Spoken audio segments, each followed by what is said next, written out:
Welcome to Danny Houlihan's Irish Experience podcast. Join Danny on a journey through the historical island of Ireland, its people and the wild Atlantic way, which is Ireland's last frontier. Experience the music and the culture that makes up the longest coastal driving route in the world. Now, please welcome your host, Danny Houlihan.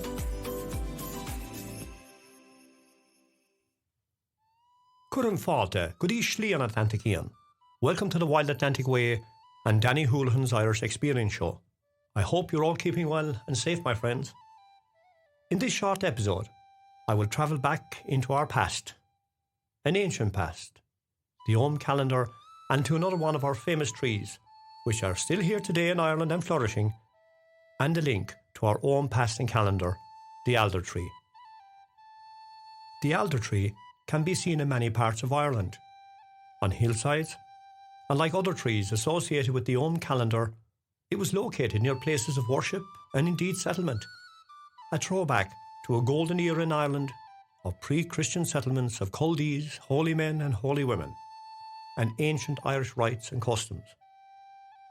The Alder Tree, or in its Irish name Fearan, is a native Irish tree, and in our past of the Celtic Zodiac Ogham Calendar, Alder has been attributed to March 18th to April 14th.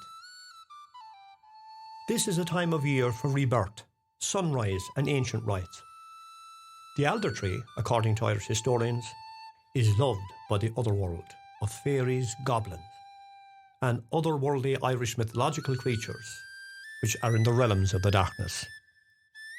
This tree heralded the arrival and celebration of a new year dawning and a new beginning, and a bond between the land, river, and our ancient Irish past. The Alder Tree grows to a height of 20 metres and has a diameter of 40 centimetres, and grows to its full height between 30 and 40 years. At 60 years, we have been told by experts, the tree stops growth. The Alder Tree grows at a rate of 1 metre per year.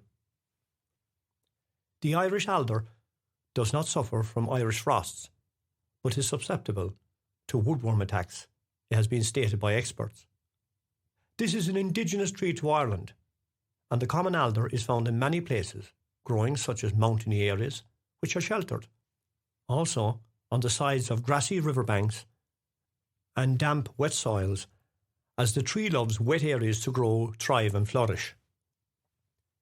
In ancient times in Ireland, alder bark was used to treat inflammation and rheumatism. Also, bark from the alder was applied to skin to care for burns. Also, a person with a sore throat was given a drink made up of leaves from the alder tree, so it had its uses. I planted an alder tree many years ago near my house. It was about 1 metre in height when I got it, very small, and indeed it grew to about 1 metre a year. The leaves feel very dry and soft and silky in my hands. That would be my description of them.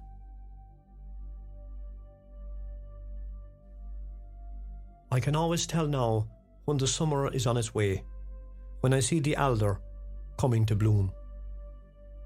It has been related that the alder tree was used during the construction of bridges, in which the timber from the tree could be immersed in water and used as supports to shore up or to hold up the bridge during the building process, and many other applications.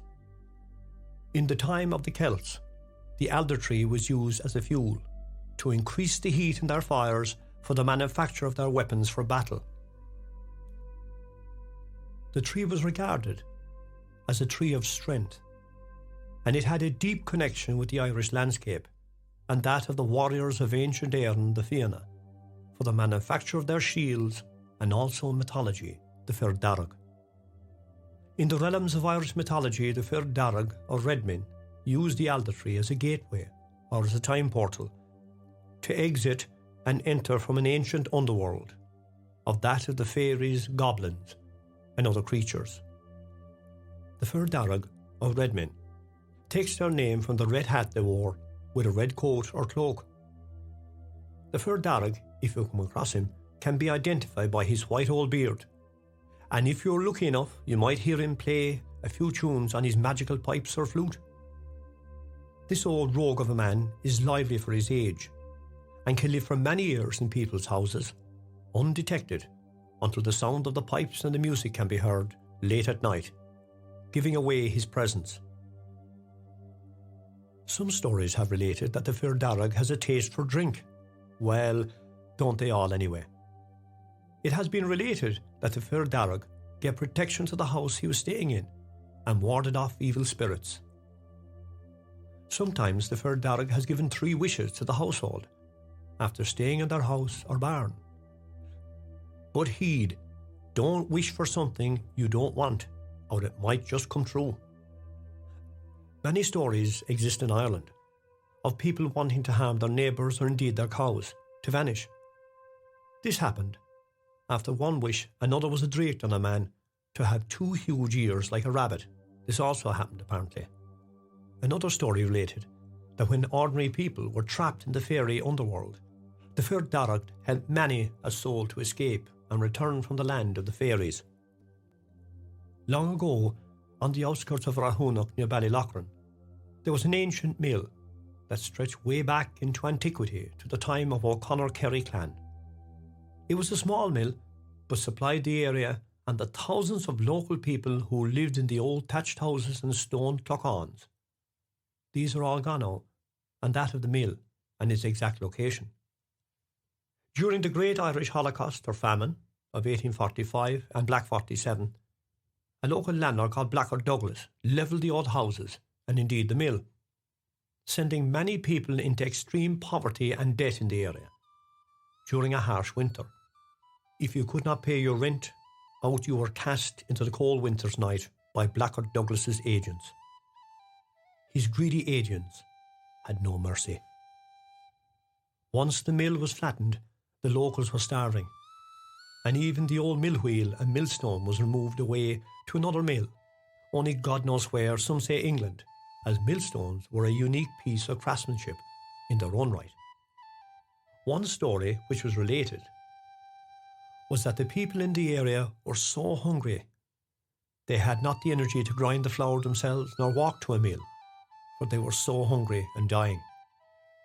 The story related that late one night, under the light of the moonlight, the sound of voices could be heard. It was told it was the Fear Darragh, who appeared near the old Alder Tree, which was growing outside where the whitewashed mill once stood.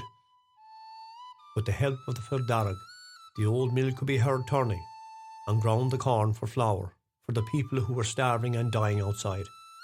This was just mere but a taste or a tale that was associated with the area. I suppose in the minds of the people who were dying of hunger, any help was thought of, even the old Fear Darraghs went through their minds. However, the reality was more harsh on them. Not many survived but died and immigrated to America.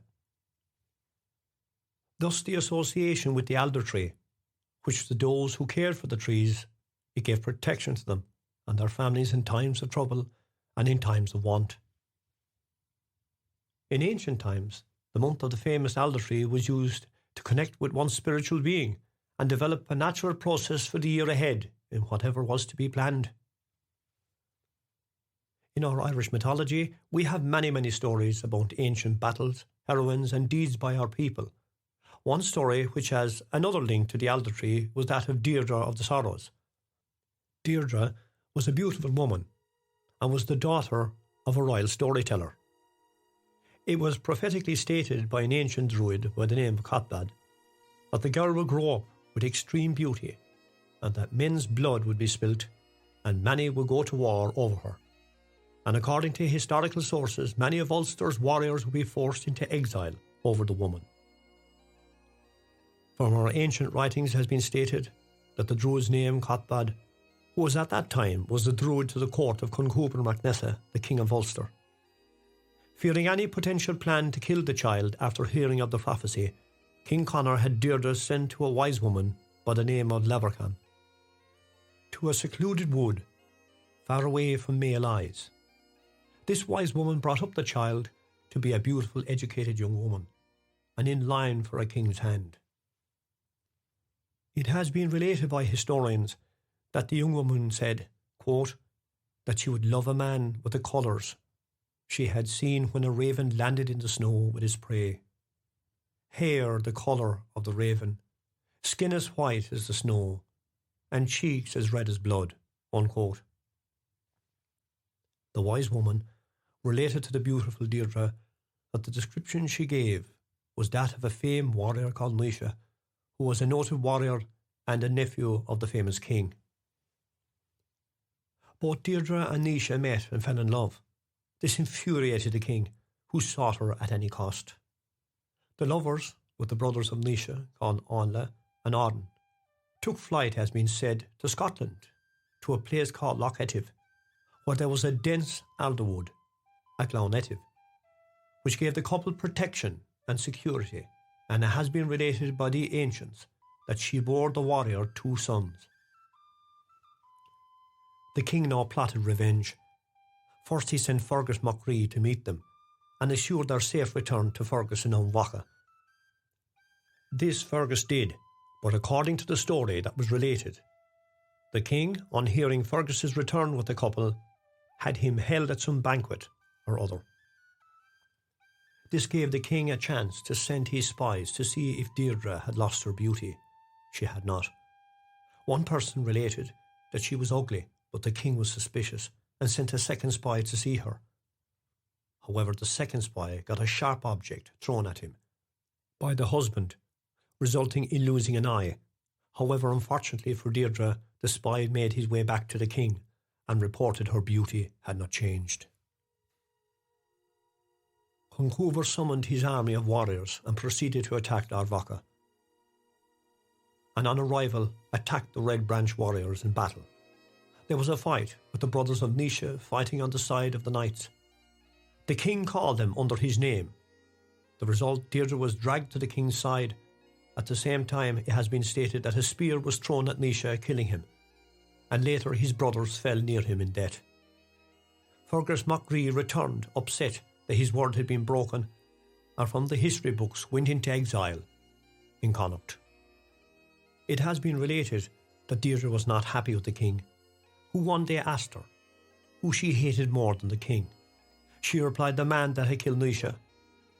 She replied, Owen MacDurhacht. The king then decided to give Deirdre to Owen, which she was not happy with. It has been said as Deirdre was being transported to Owen, the king taunted her by stating, quote, she looked like a ewe between 2 rams. At this insult, the beautiful woman, who all admired, threw herself from, they say, a chariot onto a large boulder, which split her skull open. Thus the fatal story of Deirdre of the Sorrows, and the association with our famous Alder Tree. I hope you've enjoyed our journey with the famous Alder Tree and its mythological history. If you want to hear more of my podcast, click on the like button. And if you'd like to follow me on my YouTube channel, click on the subscribe and like button. If you'd like to support my ongoing research and podcast episodes, why not buy me a coffee? This will be used to update my research and equipment. I will give everybody who contributes a shout out during my shows. Just click on the link below to support us in any way, big or small. Thank you. That's buymeacoffee.com/YXQDanny.